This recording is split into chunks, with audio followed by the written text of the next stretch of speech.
দিনটা ছিল বৃষ্টির রাত, একদিকে ঝড় আর ভূমিকম্প একটানা হচ্ছিল। তখন এলিয়েনের পেট থেকে বের হয় একটা বোকা ব্রেনহীন বাচ্চা। এটা দেখে মা এলিয়েন ভাবলো এটা তো আমাদের এলিয়েনের নাম খারাপ করবে। এটা দেখে মা এলিয়েন সেই বাচ্চাটিকে লাথি মেরে প্ল্যানেট থেকে খেতে দেয় আর পৃথিবীতে পাঠিয়ে দেয়।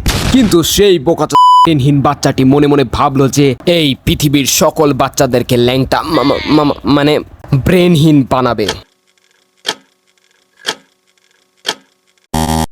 এক ভাই কমেন্ট করছে রড পিছনে ঢুকে দেখাও। কোনো ব্যাপারে না ভাইয়া, কোনো ব্যাপার না ভাইয়া। আপনি হয়তো জানেন না ভাইয়া আমি কে ভাইয়া, আমি মেহেদি শুভ ভাইয়া, মেহেদি শুভ ভাইয়া। আমার নামই বোঝা যায় ভাইয়া, আমি একটা মাল খাওয়া পাবলিক, মানে আমি একটা ব্র্যান্ড ভাইয়া, ব্র্যান্ড। আপনারা যদি আমার মতো ব্র্যান্ড হতে চান তাহলে নাম রেখে দেন মেহেদি শুভ ভাইয়া, তাহলে আপনারা ব্র্যান্ড হতে পারবেন আমার মতো। চাঁদপুরের গর্ব সন্তান, চাঁদপুরের কিংবদন্তি ভাইয়া, চাঁদপুরের কিংবদন্তি মেহেদি শুভ ভাইয়া। এই যে ভাইয়া রড এই দিলাম আমি। বুঝলাম না ব্যথা করতেছি কে। মা জানো আমি কে? বাবা তুই ভুলে ভুলে আমার কোল থেকে ছোটবেলায় পড়ে গেছিস, তারপর থেকে তোর মাথার মধ্যে হালকা প্রবলেম আছে, প্লিজ তুই চুপ কর। মেহেদি শুভ ভাইয়া। কি মেহেদি শুভ ভাইয়া? আগেই কইছিলাম ডাস্টবিনের মাল ঘরে এনো না, আমার কথা শুনলা? আল্লাহ এলিয়েনের বাচ্চা।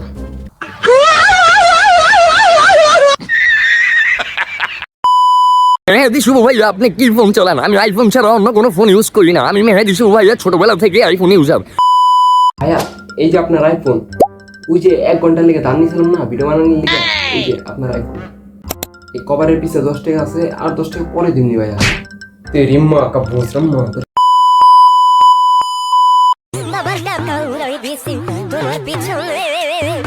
দেখো দেখো একটু লজ্জা শরমের চিহ্ন নাই মুখে। হ্যালো বন্ধুরা, কেমন আছো তোমরা? সো আজকের ভিডিওটা কোন টপিক নিয়ে হইতে যেতেছে সেটা তো তোমরা সবাই জানো। আজকের ভিডিওটা হইতে যেতেছে একটা এরকম একটা এলিয়েনের বাচ্চাটাকে নিয়ে। তোমরা আর কিছু ভিডিও ক্লিপ দেখে নাও, আমি দেখতে পারো না ভাই। 3 দিন আগে রাত 2টা বাজে আমি মেহেদি শুভ ভাইয়া ঢাকা থেকে চাঁদপুরে এসে পৌঁছেছি। তো সকালবেলা আমি ঘুম থেকে উঠার পর দেখি যে কয়েকশো জ্ঞানী গুণী শিক্ষক এবং মুরব্বী আমার বাসার নিচে ফুলের মালা নিয়ে আসছে। ভালো করে মনে হয় তুমি দেখো নাই, ওইটা ফুলের মালা না জুতার মালা ছিল।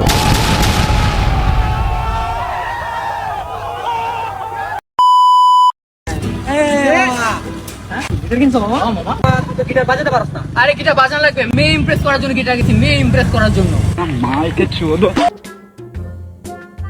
না ভাই তোমরা যেটা ভাবতেছো এটা না, আমি গিটার বাজাই। দেখুন মিমের জন্য ছেলেটি শেষ পর্যন্ত কি করলো। আমি শুধু তোমার, আমি শুধু তোমার ফ্যান গুলো বললাম। এই কেমন ছেলে ভাই, শেষ পর্যন্ত ফ্যান গুলতে হলো। এই কি ধরনের ছেলে ভাই, আশ্চর্য। যদি বিশ্বাস না হয় বান্ধবীরা খুলে ফেলবো। বাংলাদেশ কোন জায়গায় পৌঁছেছে দেখছেন? সো গাইস, এর আগের ভিডিওতে 1200 ভিউ হয়েছে, তার মধ্যে থেকে মাত্র 5 জন সাবস্ক্রাইব করছে। 5 জন সাবস্ক্রাইব করছে। সাবস্ক্রাইব করতে কি সমস্যা ভাই তোমার? সাবস্ক্রাইব করো একটু। আজকের এই ভিডিওটা এই পর্যন্ত। যদি ভালো লাগে অবশ্যই লাইক, কমেন্ট, শেয়ার এবং সাবস্ক্রাইব করবেন। বাই। আচ্ছা ভাইয়া, রাফসানের ছোট ভাই যে টাকাটা নিয়েছিল সে টাকা কি এখনো ফেরত দেয় নাই? না তো। গুলি করা শালারে।